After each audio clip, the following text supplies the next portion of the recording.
Awakening Africa Magazine et Transformer Days organisent le Salon d'affaires africain, la plus grande réunion d'affaires africaine à Dallas. L'événement réunira des entreprises publiques et privées, des investisseurs, des dirigeants politiques africains et américains et des entrepreneurs. L'événement aura lieu au Grand Hall de Dallas le 6 septembre 2019 de 10h à 22h30. Awakening Africa Magazine. Nous construisons une communauté africaine forte et créons un héritage de richesse durable. Activités, salons et expositions d'affaires, conférences et networking. La conférence sera suivie d'un dîner de gala et de networking. Pour plus d'informations et réservations, appelez au 972 674 01 24 ou envoyez un email à subscribe@awakeningafricamag.com. We heard about this amazing continent with everything that we need, and everybody is patting their back and ready to come. Le salon d'affaires africain, là où les leaders africains se rencontrent et créent des opportunités d'affaires.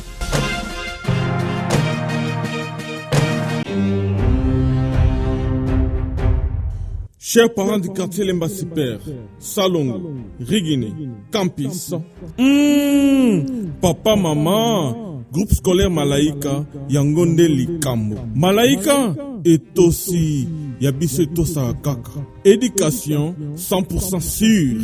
Formation, y'a sûr. Excellence 100%, y'a sûr. Yangwana, papa, maman, Noko, Paleki, Tomoboti. Groupe scolaire Malaika, yao komisa mwana na yo. Maternelle, primaire, secondaire, tozana ba option nyonso.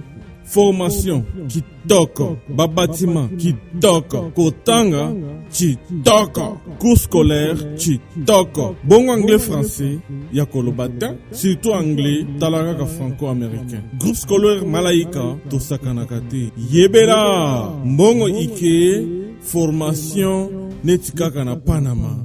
Bongo ike formation netikaka na Londres. Bongo muke formation kaka na Université Harvard. Bongo muke formation kaka na Amerika. Olingi mwana na yako ma cadre. Groupe scolaire Malaika et garantir yo.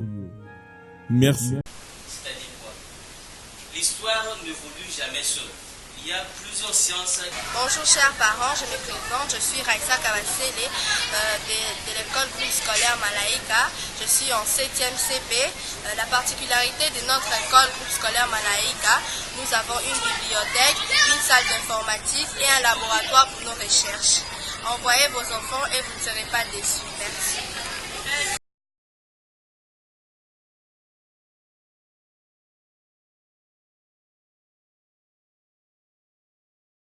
Igela coiffe ikote Papa na Kerwan éternel Kenaya Kanda Taba Ikote Sensi Nganda Taba Fenenene Nganda Taba Chez Hugues la coiffe ikote Papa na Kerwan éternel Kenaya Intabaïkate Au 174 avenue Aristide Briand 93 320 les pavillons sous bois. Intabaïkate À la petite porte à gauche association Hugues Ikoté.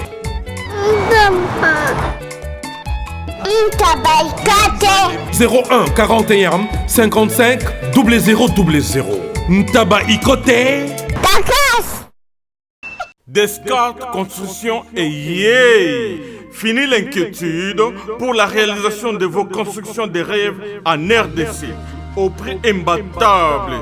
Grâce à votre entreprise installée en RDC uniquement pour vous, spécialisée en construction, réfection, bâtiments, immeubles, vente de terrains, travaux publics avec les ingénieurs architectes qualifiés au prix incroyable. Descartes Construction est aussi spécialisée en luminosité des bâtiments et éclairage public. Installation des systèmes d'alerte, intrusion pour des maisons et véhicules et tout d'autres services. Nous acceptons aussi les paiements par tranche au prix incroyable. Pas d'hésitation avec Descartes Construction. Vous serez jamais déçus. Pour tout contact, notre email est descartesconstruction@gmail.com. Notre numéro de contact plus 447 93 92 82 813 et Appelez-nous pour Kinshasa, plus 243 89 91 56 86 2. Descartes Construction, Atozana Mbongo Moké, Opération Tongana RDC. L'agence d'export et d'import, Michulu Atlantic Shipping. Et Bana ya Canada, Bana ya USA, Bomi Tongisa Lissousouté. Pour tous vos achats et ventes de voitures, pièces de rechange et les accessoires possibles. Na koti na ba koli na bino na Kinshasa, bomi tungisa penza te. Please, bakoya koza koli tina ndako. Pour tout contact, benga Michel Lukadi. Plus 1 508 371 60 43 USA na Canada. Pour na Kinshasa, benga na plus 243 89 551 30 38. Michulu Atlantic Shipping. Yaboye, Bazuapi. Raph Ngindou, félicitations pour la promotion, c'est la pour l'artiste. Que Dieu te bénisse. À connaît pas demander, il n'y a rien en face. Suivez Congo Promo TV avec le PDG Raph Ngindou. Nanenga Mabete, Congo Promo Raph Ngindou. Boga, en tout cas, félicitations, merci si tu es où, mais là. Raph Ngindou, le présentateur de la force créative Congo Promo. Congo Boroto, c'est la force militaire de Congo Promo. Et faites comme moi, allez voir Congo Promo, tv5.com. Donc au nom de Jésus-Christ, nous bénissons le Congo Promo. Avec Raph Ngindou, Congo Promo ne tombera jamais. Piccolo Congo Promo ndé. Ouais, Balobi Raph Ngindou.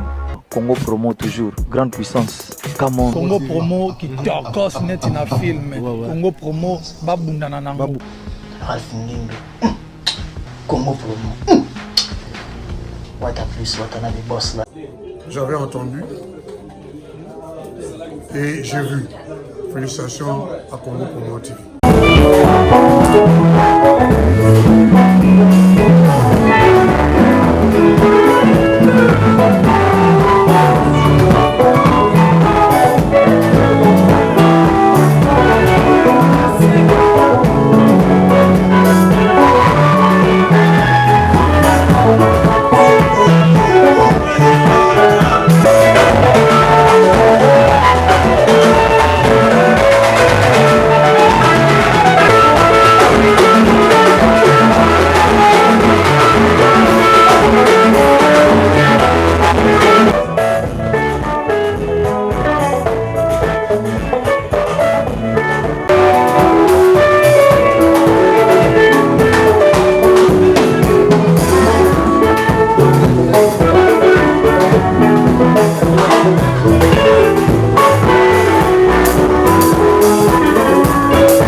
Soin,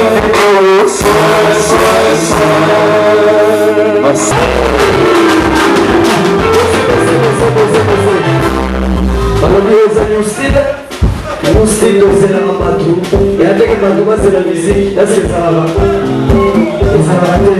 La production de l'équipe de Sueur, je dis que c'est là quand la négité. Et le Razali Wetu. Ça s'appelle la Sangola. Stone. Ojilite, Motobo. David Ivana, présence. Arlette, Molissou.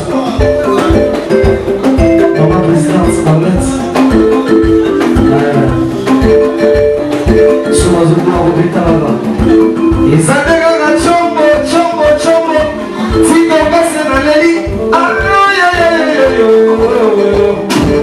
il en passe, si ton passe son nom. À chanter. Ah ouais, ça c'est new style.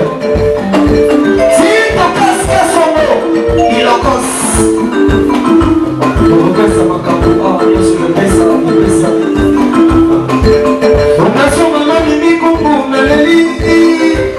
Yoga Dinas Nakona, Manaolela.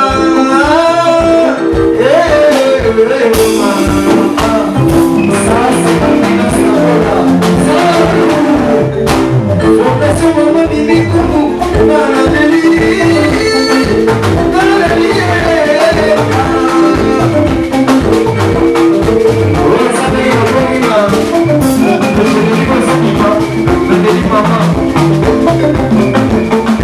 Mama, Fondation Mimi Kumbu. Si ton casque sombre, il le passe. Est-ce que ça s'allie dans mon école? Est-ce que maman Mimi Kumbu ça?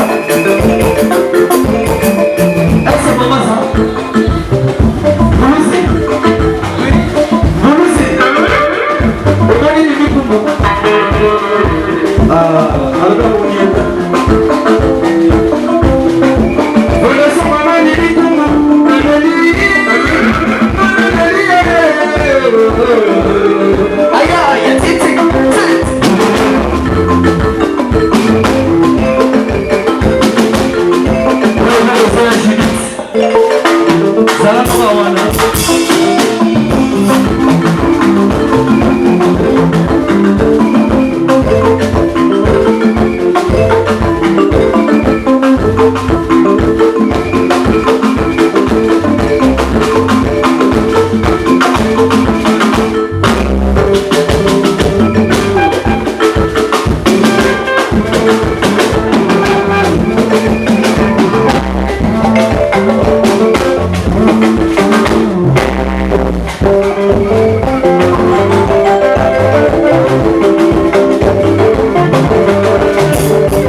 Wale za kidogo sio ni mikono basi wao ndio kusema. Basi wao na fondation ni kombo. Na basi conseil. Na wale ndio kana. Posa wata press. Lele lele bolingo mama. Lele lele bolingo. Chérie salama na press. Mama ni lele bala. Papa sana mama sana.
chanter de tes voix. Marsa Patrick Kabiamba, South Brazil. C'est le bassin de Chiquito.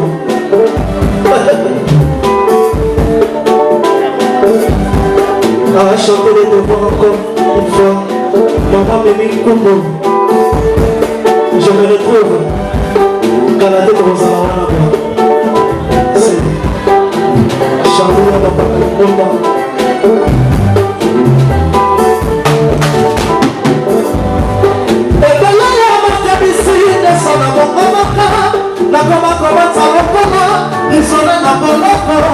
Spectacle moins désolé.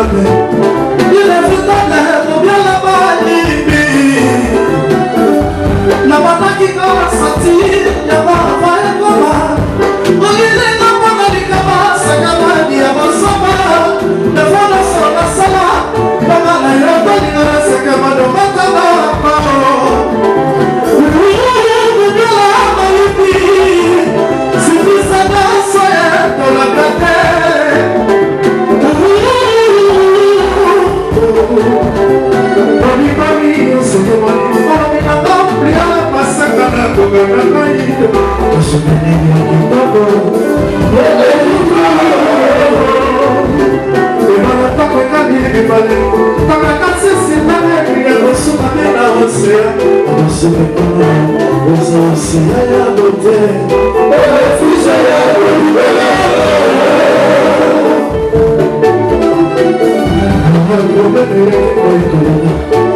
Précisément, et ça à côté il y a l'aéroport, il y a Maya. Derrière mon cousin, il y a football.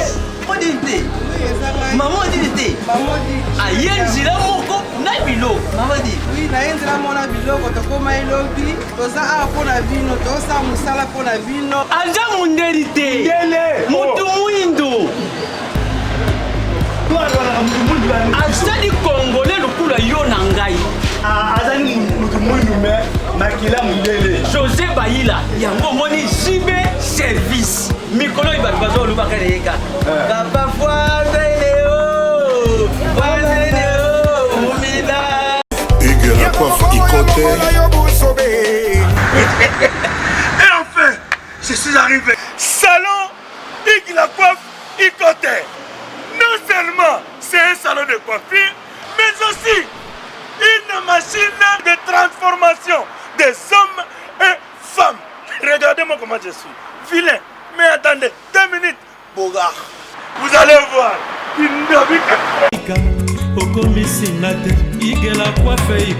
Hugues la coiffe Ikoté. Votre salon de coiffure mixte afro-européen situé sur la Nationale 3 au 174 avenue Aristide Briand, les pavillons sous bois. Pour plus de précisions, veuillez nous contacter au 01 41 55 00 00 ou encore sur notre site hugueslacoiffeikoté.com. Nous sommes ouverts tous les jours de 8h à 20h, même les jours fériés. Hugues la coiffe Ikoté, l'homme qui coiffe la ville. Hugues la coiffe Ikoté, le salon de coiffure mixte afro-européenne de proximité. Au 174 avenue Aristide Briand, les pavillons sous bois sur la Nationale 3. Un seul numéro, 01 41 55 00 00. La beauté de votre chevelure chez votre frère. Hugues la coiffe Ikoté, même père, même mère. Chikicha, chikicha, cha cha. La beauté peut tout changer. Salon Hugues la coiffe Ikoté. Quelle beauté! Sexy pour les femmes, ndindindi pour les hommes.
Solide.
Le chanteur brésilien, merci, applaudis. C'est Félissa, Papi Massogo. Oh, Papi Massogo. Ah, Kadi. On va mettre le combo. C'est bien, allez. On va faire le plaisir.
C'est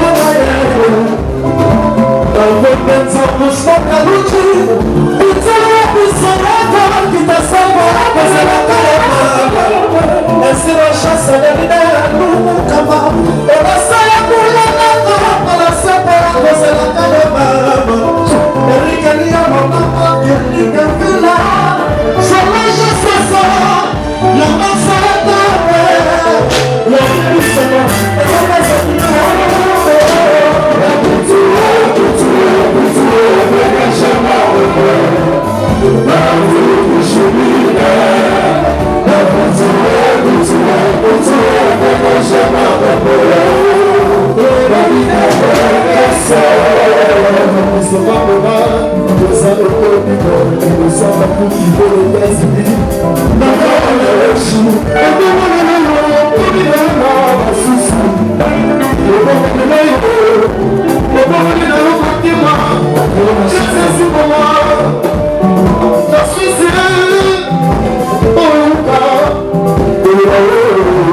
Bongo te Willie, bongo te toka ma jolie na lelie.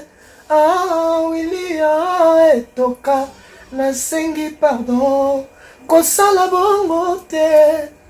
Bana Congo, bandeko na ngai tout. Je vous demande de vous abonner au Somba Décodeur Wana. Mbambo pour na kotala babiloko tout ya mboka pour vous alla informer à l'heure. CPLA TV na bandeli bon CPLA TV Décodeur à CPLA TV ma chaîne tout ya Kinshasa ma chaîne tout ya Congo ma chaîne belé bouquet na ebo tout sur les nyonso ba clip tant aux autres ma bonota donc ba information nyonso ya mboka ya politique ya culture ya sport ya santé ya nyonso donc voilà idéologie à CPLA TV.